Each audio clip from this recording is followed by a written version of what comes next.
Warning call. Before you watch this, lock your doors and turn off your lights. What you're about to hear is a tale of a school where the classrooms echo with screams and the shadows move when no one's looking. Dare to listen, but don't say we didn't warn you. The small town of Kalanagri was nestled in the shadow of jagged hills, where fog clung to the ground like a restless spirit. A new school, St. Augustine's Academy, had just opened on the outskirts, built on the ruins of an old colonial-era hospital that had burned down decades ago.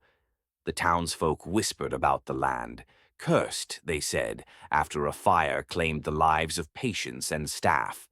But for 16-year-old Arjun and his younger sister, Meera, it was just a new start after their parents' messy divorce. The siblings arrived at the school on a chilly October morning, their father's rickety car sputtering to a stop at the iron gates. The building loomed ahead, its Gothic arches and stained glass windows looking more like a cathedral than a school. The air smelled faintly of ash, though no one could explain why. "Looks creepy," Meera muttered, clutching her backpack. At 14, she was sharp but nervous, her eyes darting to the shadowed corners of the courtyard. "It's just old," Arjun said, trying to sound confident. "Dad said it's got good teachers. We'll be fine." Their father, distracted and chain-smoking, barely glanced at them. "Behave. Don't cause trouble. I'll pick you up for the holidays." With that, he drove off, leaving them at the mercy of St. Augustine's. Inside, the headmaster, Mr. D'Souza, greeted them.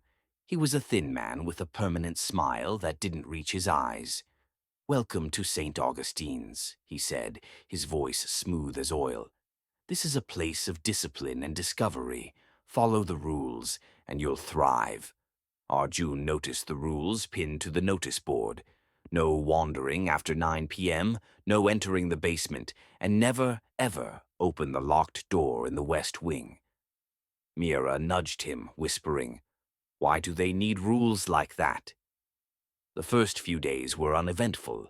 Classes were strict, the teachers cold but efficient. The other students, a mix of local kids and boarders from nearby towns, seemed subdued, as if the school's heavy air pressed down on them. But at night, things changed. Arjun woke to strange sounds, whispers in the walls, footsteps in the empty corridors. Meera swore she saw a shadow move across her dorm window, though the courtyard below was empty. One night, Arjun met Rohan, a wiry boy with a knack for breaking rules. "This place is messed up," Rohan said, sneaking a cigarette behind the library. "Last year, a kid named Vikram disappeared. They said he ran away, but his stuff was still in his room. And you hear those noises at night, right?" Arjun nodded, uneasy. "What's with the west wing? Why's it locked?" Rohan's eyes gleamed. "Want to find out? Meet me at midnight." Against his better judgment, Arjun agreed. At midnight, they crept through the darkened halls, Meera tagging along despite Arjun's protests. The west wing door was heavy, rusted, and sealed with a padlock. Rohan produced a hairpin, grinning. "Learn this from YouTube." The lock clicked open.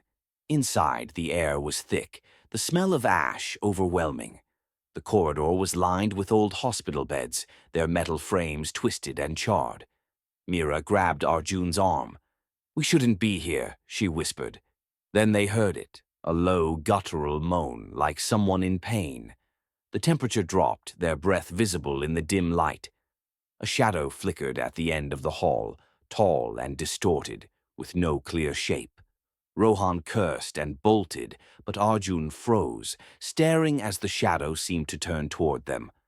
"Run!" Meera screamed, yanking him back. They sprinted out, slamming the door behind them.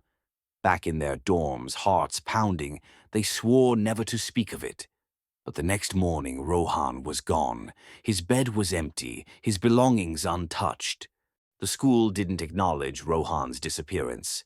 Mr. D'Souza claimed he'd been expelled for breaking rules, but Arjun and Meera knew better.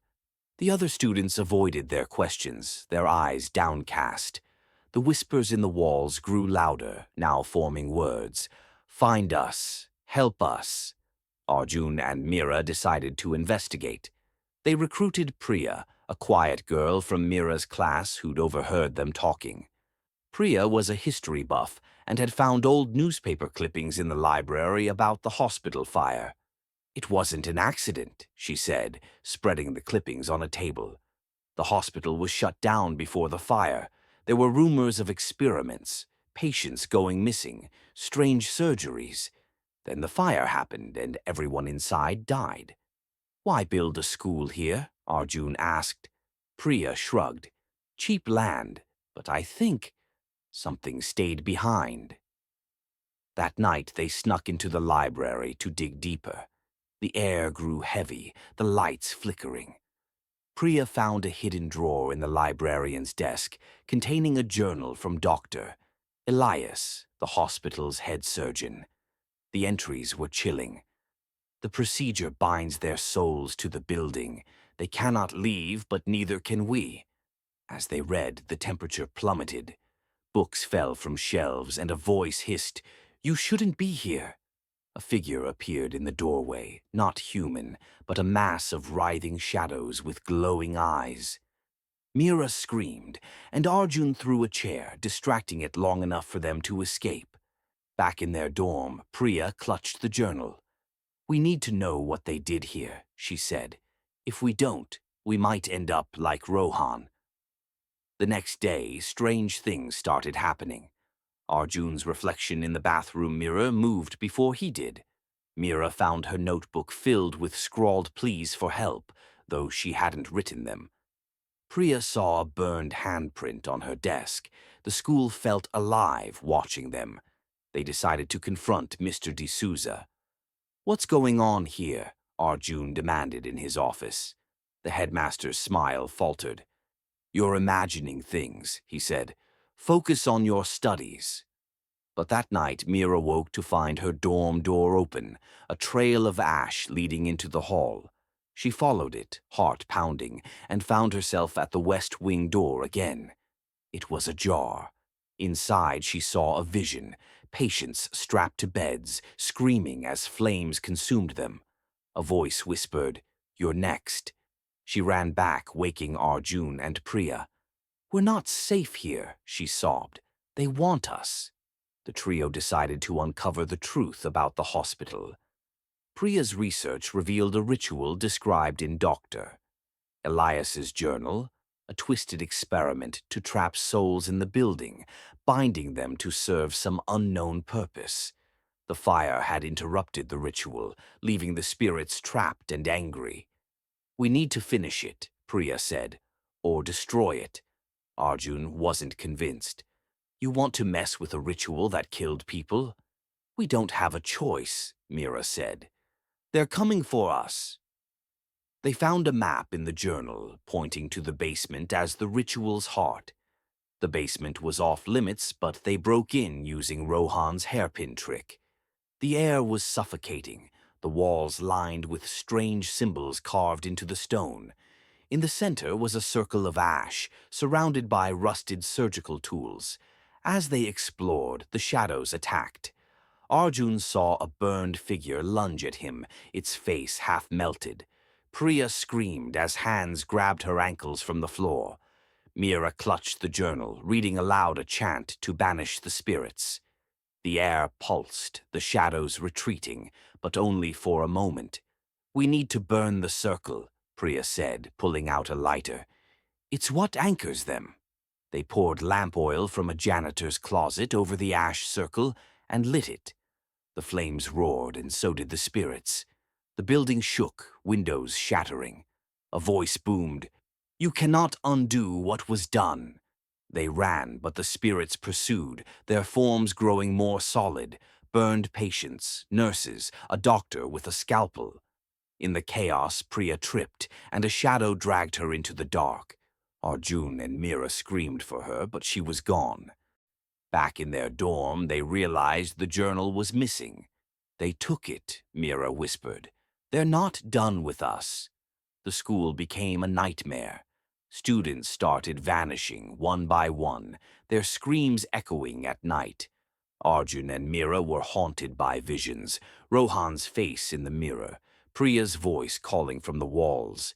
The other students were too scared to help, and the teachers acted like nothing was wrong. Arjun found a hidden room behind the west wing, filled with old medical records. They detailed the patients used in the ritual, their souls bound to power something, a machine maybe, or a curse. One record mentioned a key to release the spirits, hidden in the headmaster's office. They broke into Mr. D'Souza's office at midnight. The headmaster was there, but he wasn't human anymore. His eyes glowed, his skin peeling like burned paper. "You can't stop it," he hissed. "The school feeds on you."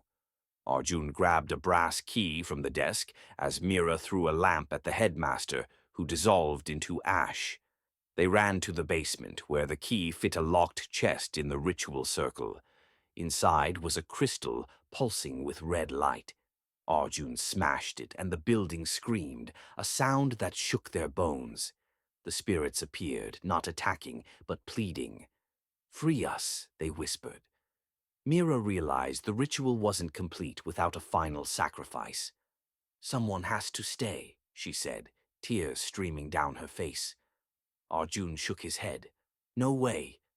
We both get out." But the spirits closed in, their hands cold as death. Meera pushed Arjun toward the stairs. "Go. I'll hold them off." Arjun fought his way out, the spirits clawing at him. The school was collapsing, walls cracking, flames licking the corridors. He reached the courtyard, but Meera was still inside. He ran back, dodging falling debris, and found her in the basement, surrounded by spirits. "I have to finish it," she said, holding a knife from the ritual tools. "One life to free them all." "No." Arjun screamed, but the spirits held him back. Meera cut her palm, letting blood drip into the ash circle. The spirits wailed, their forms dissolving as the circle glowed. Meera collapsed, her eyes empty. The school went silent. Arjun carried Meera's body out as the building crumbled behind him. The townsfolk gathered, watching in horror, but no one spoke of the school again. Arjun left Kalanagri, haunted by Meera's sacrifice and the whispers that still followed him. Years later, he returned to the ruins. The air still smelled of ash, and at night, he heard her voice, "You're next."